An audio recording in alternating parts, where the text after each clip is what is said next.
ओम श्री गणेशाय नमः। श्री गुरुभ्यो नमः। श्री मात्रे नमः। ओम श्री गुरुभ्यो नमः। हरि ओम। अतः गोसूक्तम्।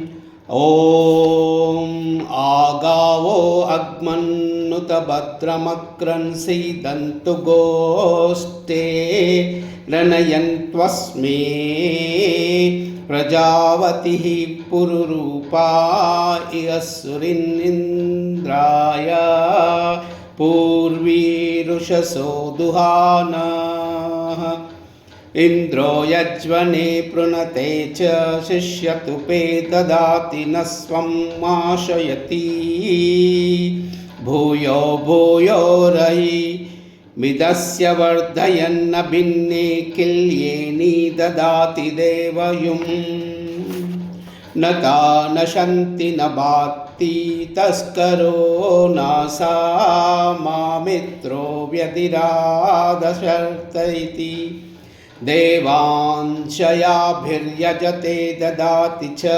जोगित्याभिः सचते गोपतिः सह न ता अर्वारेणुका काठो अश्नुते न संस्कृता त्रमुपयन्ति ताभिः उरुगायमभयं तस्य ता अनुगावो मर्तस्य विचरन्ति यज्वनः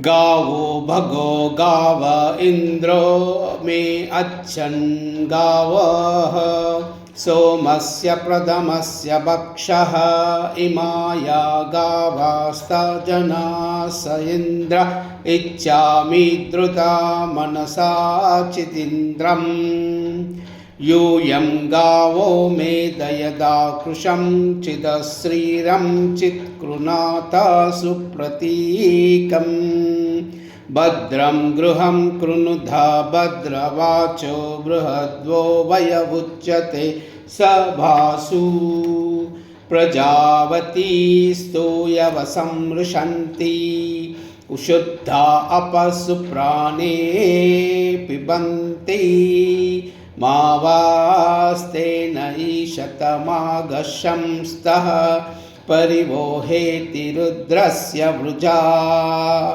उपदे उपवर्चसमासु गोषुष पृच्छताम् उपऋषभस्य रेतस्योपेन्द्र तव वीर्ये।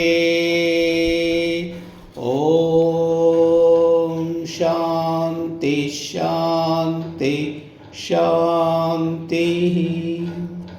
लोकाः समस्ताः सुखिनो भवन्तु। सर्वे जनाः सुखिनो भवन्तु। सर्वमंगल।